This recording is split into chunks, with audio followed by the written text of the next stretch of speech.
Paul Getty was quoted for his formula for success: rise early, work hard, strike oil. I'm a huge supporter of the practice of rising early, and if you're not, you probably should be. But regardless of when you wake up, the other two actions in this formula are work hard and strike oil. When I first ran across this quote 10 years ago, I had to laugh because it looked like Getty was saying you have to work hard and hope to get lucky. But a decade later, I can see the more relevant meaning, and I'm about to share with you why Getty's concept, perhaps more than anything else you might ever read, could be what gets you everything you want for the rest of your life. It's all about your expectations. In short, it all comes down to your personal expectation as to whether or not you're going to strike oil. That's it. That's where it all starts. I can say this because that's how reality works. You're not going to get anything if you don't work hard to achieve it. But you're not going to work hard in the first place unless you have a strong enough expectation that you'll be successful, or at least be successful at learning from the experience. This is just how life works. Your motivation to take action, and to follow through until the job is done, is directly proportional to your belief that you will succeed. Side note, in some cases, the belief in success isn't even necessary. Instead, you might be motivated by the fact your action will serve a higher cause, such as a failed protest sparking a larger public awareness down the road. If you break this concept down to the simplest parts, what you have is this: when you believe strongly enough that you will succeed at something, success is practically guaranteed, not because your belief creates the result, but because you don't give up taking action on a massive level until you get what you want. When you believe that success is inevitable, you are able to put aside the idea that failure, in the conventional sense, is a bad thing. Instead, it's just a specific attempt that you can learn from.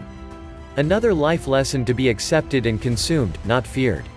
When you believe that success is going to be the end result of you never giving up, then you are going to attack your objective with greater energy, a greater passion, a greater work ethic. You're going to be excited about what you're doing because you know that it matters. You know that whatever it is you're doing, it's adding value that will eventually translate into the result you want. That unwavering belief lets you focus your thoughts on questions like, how can I, rather than, why can't I? The perspective of certainty gives you the ability to see obstacles as not these things that stand in your way, but instead as challenges that fuel your growth. I've paid my guest experienced this myself as a 10-year-old kid in Brooklyn, New York. A horrible turn of events led to my mother getting murdered, my father going to prison for life, and me ending up all but homeless until I was taken in by a relative who was both an alcoholic and a drug user. Years later, after I escaped the constant surroundings of drugs and violence, people remarked to me how surprised they were that I had avoided getting involved in drugs, alcohol, or any of the gang activity that was so pervasive during those years. Rather than any of that, I pretty much was a student who stayed out of too much trouble. I always found it a bit humorous that while some people believed it was a solid foundation of strength that kept me on the straight and narrow, the thing that really kept me safe was that I didn't really accept the idea that I could get involved in any of those things in the first place. I just didn't know any better. I thought I was supposed to avoid them. I just didn't see it as possible or reasonable for me, so I never thought about it.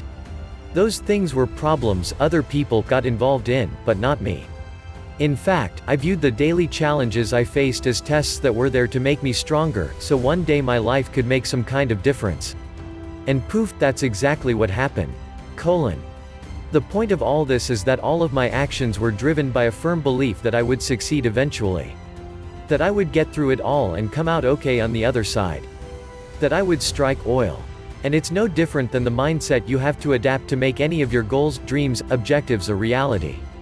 There's an old saying, what would you attempt if you knew you could not fail? While it sounds good on the surface, and it is, doesn't get me wrong, it's not perfect. Sure, you could say what you would attempt if you knew you couldn't fail, but that doesn't help you when your brain is shouting, hey dummy, you're probably going to fail, don't you realize that? The original question is a good start, but it needs to be taken a step further.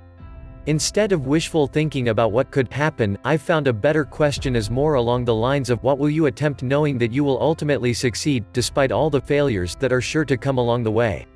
Because face it, life is going to throw some pretty rough stuff over to you.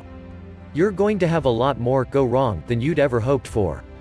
But striking oil is about drilling deeper, even if you hit a few rocks along the way. In fact, the expectation is that you have to do a lot of drilling before you tap into that pocket of oil. So let's talk about setting expectations. An expectation, in its the most literal sense, is a certainty that a specific result will occur. If you've got a major goal that wants to achieve, you need to have at least 5 things straightened out before you can really attack it full force. Number 1, you have to have the expectation that you can achieve this goal. This one is a biggie. People typically have a lot easier time believing something is possible than believing it's possible for them. They don't fully believe that they will be capable of achieving a goal because they are missing something, the time, the talent, the resources, whatever.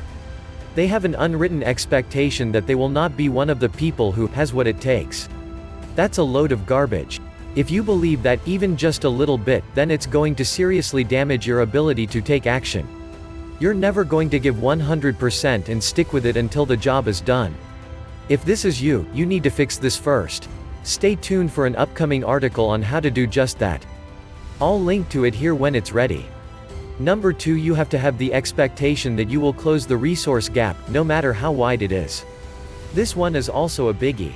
It's easy to look at a large goal and feel like the distance between it and you are too wide. After all, how can you compete with the biggest successes in the world, who are already established? You can find out how by studying the people who do it every day, like skinny, broke college kid Michael Dell, who took on IBM and Hewlett-Packard and is still winning. If you're reading this years from now, 100 other stories just like his will have come and gone. You have to believe any resource gap can be closed. A lack of time, money, manpower, connections, it all doesn't matter, because there's a number of creative solutions out there that you're going to come up with to overcome all that. If you don't believe the resource gap can be closed, it won't, because you won't take full-out action to make it happen. But if you have the expectation that it will eventually be resolved, guess what's going to happen? Again, stay tuned for an upcoming article on how to do just that. I'll link to it here when it's ready. 3, you have to have the expectation that you will find a solution to every problem that will inevitably come your way. Everyone. You can't guarantee a problem-free life. But you can guarantee that you see a problem as an opportunity, so rather than being drained by the challenge, you are energized. Chew on this and decide how you're going to make this shift in thinking. In the meantime, bookmark this post and check back later to find a link to an upcoming article on how to do this. 4, you have to have the expectation that every action you take matters. Every damn one. This is critical. When you think taking action won't matter in the long run, you simply won't do it. But when you recognize that action accumulates, that the pyramids are built brick by brick, and everyone matters, you'll be willing to take action even when you don't feel like it and your heart's not in it. Remember, everything you matter. If you don't think it does, then you need to make that shift as well. Stay tuned for an article on that. 5, you have to believe that you can accelerate the process of getting to your objective. This one's my favorite. As you improve the discipline of following through and taking action on a consistent basis, you'll want to find new forms of leverage to make the journey to completion a lot shorter. This is what $1 Million Leverage is all about. By holding onto the firm expectation that you can find ways of leveraging all your resources, you'll be subconsciously looking for ways to make that happen, and as a result, you'll find a lot more of them. And that will get you to your goal faster. Much faster. So, I hope I've sold you on the power of expectation to get what you want, to strike oil, whatever that means to you. If not, then read this article again and again until it sinks in. And then put your expectations to the test and get them correctly aligned. It's a bit of work, but if you do it, you'll start seeing better results than you've ever seen before in a lot less time than you might imagine, unless your expectation is to see results right away. Smiley face. So get a pen and paper and get your expectations put in writing so you can drill them into your brain and use them to your advantage. Do it now, you'll thank yourself for it.